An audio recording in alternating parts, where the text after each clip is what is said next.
বছর সময় পেয়েছিল আমাদের রাজ্যের সরকার যে কারা যোগ্য কারা যোগ্য না তা স্পষ্ট করুন। 1 বছর লেগে গেল, সরকার যোগ্য অযোগ্য স্পষ্ট করতে পারলো না। কত টাকা খেয়েছে, হাজার হাজার ছেলেমেয়ের জীবন ধ্বংস করছে। কেন?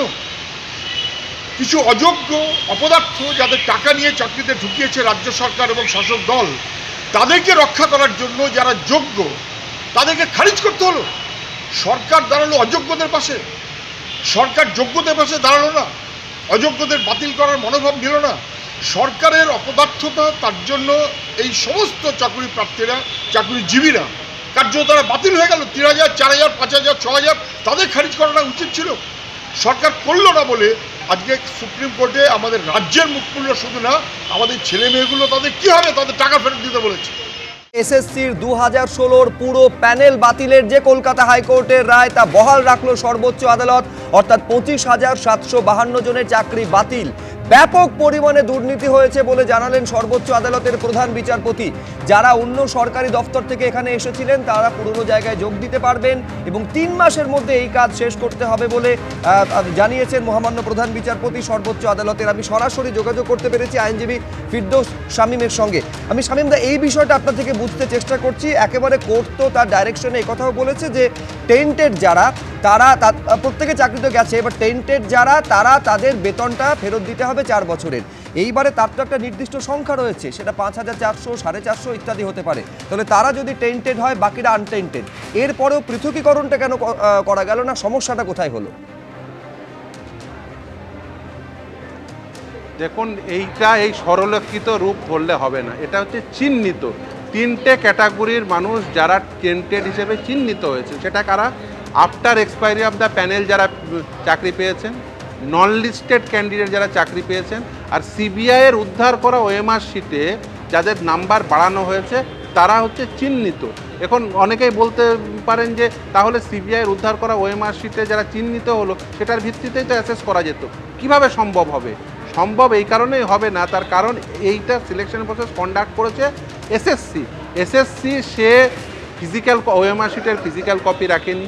এসএসসি ইভেন ওএমআর শিটের যে মিরর ইমেজ সেটাও পর্যন্ত সিবিআই তাদের সার্ভারে খুঁজে পায়নি। সিবিআই কোথা থেকে উদ্ধার করেছিল? নাইসার একজন অফিসিয়ালসের বাড়ি থেকে উদ্ধার করেছিল, গাজিয়াবাদ থেকে উদ্ধার করেছিল। সেখান থেকে জানা গেছে কীভাবে 0 বেড়ে 53 হয়েছে।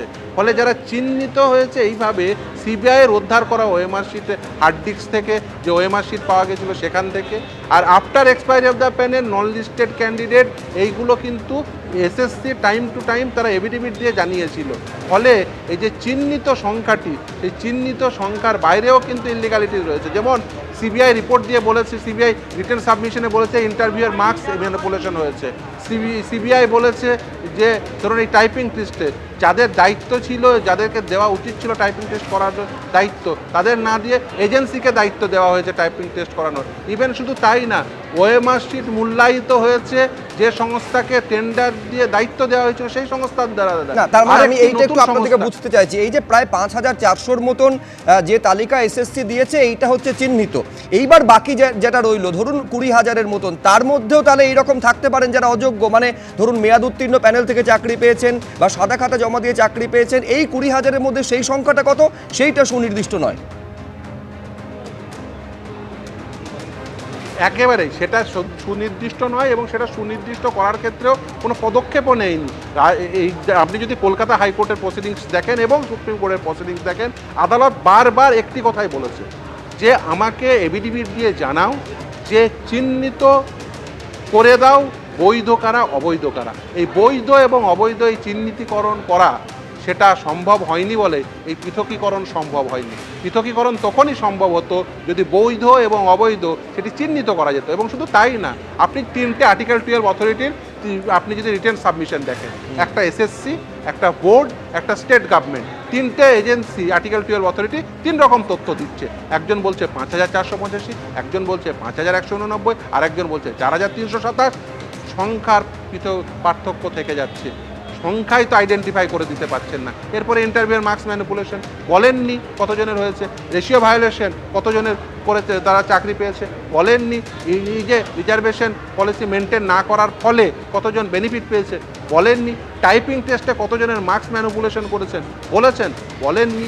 ফলে এই যে বিভিন্ন ধরনের দুর্নীতি হয়েছে, সেই বিভিন্ন ধরনের দুর্নীতির যে সংখ্যা, বেআইনিকরণের যে সংখ্যা, সেটা কখনোই আইডেন্টিফাই করে দিতে পারে না। না। তাহলে শামীমদা, এই যে honourable chief justice of India, এইটা তো বারে বারে কোর্টে প্রসিডিং চলার সময় বারে বারে প্রশ্ন করেছেন যে এই টেন্টেড নন টেন্টেড, যোগ্য অযোগ্য, এইটা কি আলাদা করা সম্ভব? তাহলে কমিশন বলুন, বোর্ড বলুন, দিনের পর দিন কিসের ভিত্তিতে সম্ভব বলে তারা দাবি করে গিয়েছেন? তারা দেখুন, নিজেদের, আমার যা মনে হয়েছে, তারা বেসিক্যালি সংখ্যা লোকানোর চেষ্টা করেছে। আসলে এখানে তো দুর্নীতি হয়েছে এবং এটা প্রাতিষ্ঠানিক দুর্নীতি। আপনি দেখছেন যে এই প্রাতিষ্ঠানিক দুর্নীতির সঙ্গে কারা যুক্ত? শাসক দলের নেতা মন্ত্রী, তারা এই প্রাতিষ্ঠানিক দুর্নীতির সঙ্গে যুক্ত। এখনও দেখেছেন যে মন্ত্রী জেলে, এবং শুধু তাই না, আজকে আদালত রায় দেওয়ার সময় বলেছেন যে শুধুমাত্র দুর্নীতি হয়েছে তা নয়, দুর্নীতির ধামাচাপা দেওয়ার জন্য প্রচেষ্টা হয়েছে। এবং আমরা তার সেই জিনিস দেখেছি, পুরো দুর্নীতি প্রসেসটিকে ধরা পড়ে যাওয়ার পরে সুপার নিউমেরিক পোস্ট ক্রিয়েট করা হয়েছে। সুপার নিউমেরিক পোস্ট নিয়ে যদিও শুনানি হবে, কিন্তু সুপার নিউমেরিক পোস্ট ক্রিয়েশন করা হয়েছে কোন উদ্দেশ্য নিয়ে? সেটা এসএসসি এফিডেভিট দিয়ে বলছে যোগ্য অযোগ্য উভয়ের চাকরি বাঁচানোর জন্য। আপনি যে শুধু সাদা খাতা দিয়ে চাকরি পেল জমা দিয়ে, তার চাকরি বাঁচাতে চান রাজ্য সরকার। ভাবুন, এর থেকে ডেঞ্জারাস জিনিস আর কিছু হতে পারে? মানে গরিব কৃষকের সন্তান ওই সাদা খাতার শিক্ষকের কাছ থেকে পাঠ নিতে বাধ্য থাকবে রাজ্য সরকারের এই ডিসিশনের ফলে। মানে সেটা রাজ্য সরকার, শুধুমাত্র কিছু মানুষ ভোট পেয়ে নির্বাচিত হলো বলে তারা যা ইচ্ছা তাই করবে, শুধুমাত্র তাদের লোকজন টাকা নিয়ে চাকরি দিল বলে, যে যারা অযোগ্য সাদা খাতা যে জমা দিয়ে চাকরি পেল তাদের চাকরি বেঁচে থাকবে, এই পদক্ষেপ রাজ্য সরকার নিল এবং সেটা আদালত আমার দুটো প্রশ্ন আছে এখানে। এক হচ্ছে, কলকাতা হাইকোর্ট জাস্টিস দেবাংশু বসাক এবং সাব্বার রশিদি ডিভিশন বেঞ্চ যেটা বলেছিল, এই যে সুপার নিউমেরারি পোস্ট, তা নিয়ে সিবিআইকে তদন্ত চালিয়ে যাওয়ার, প্রয়োজনে হেফাজতে নিয়ে জিজ্ঞাসাবাদ করতে পারবে। যার ওপরে স্টে দিয়েছিল সর্বোচ্চ আদালত, সেই স্টে কি তুলে নেওয়া হলো? তার মানে এক্ষেত্রে কি সিবিআই সেই তদন্ত চালিয়ে যেতে পারবে কিনা? এক। দ্বিতীয়ত হচ্ছে, যারা যোগ্য, ধরুন এই প্রাতিষ্ঠানিক দুর্নীতির জন্য যারা চাকরিটা হারালেন আজকে, তাদের জন্য কোর্ট আজকে কি বলল? দেখুন, নতুন নিয়োগ প্রক্রিয়া হবে, সেখানে নিশ্চিতভাবেই তারা যোগ্যতার ভিত্তিতে তারা অংশগ্রহণ করবেন।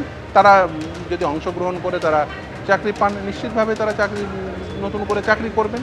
কিন্তু এই যে আপনি যেটা বলছেন যে সুপার নিউমেরিক পোস্ট ক্রিয়েশন নিয়ে, এখনো যদিও জাজমেন্টের কপি আপলোড হয়নি, শুনানি সম্ভবত আগামীকাল আবার হবে সেটা সুপার নিউমেরিক নিয়ে, এবং অন্যান্য বিষয় যেগুলো অর্থাৎ প্যানেল ক্যান্সেলেশন, এইগুলো সম্পূর্ণভাবে প্যানেল ক্যান্সেল করে দিয়েছে।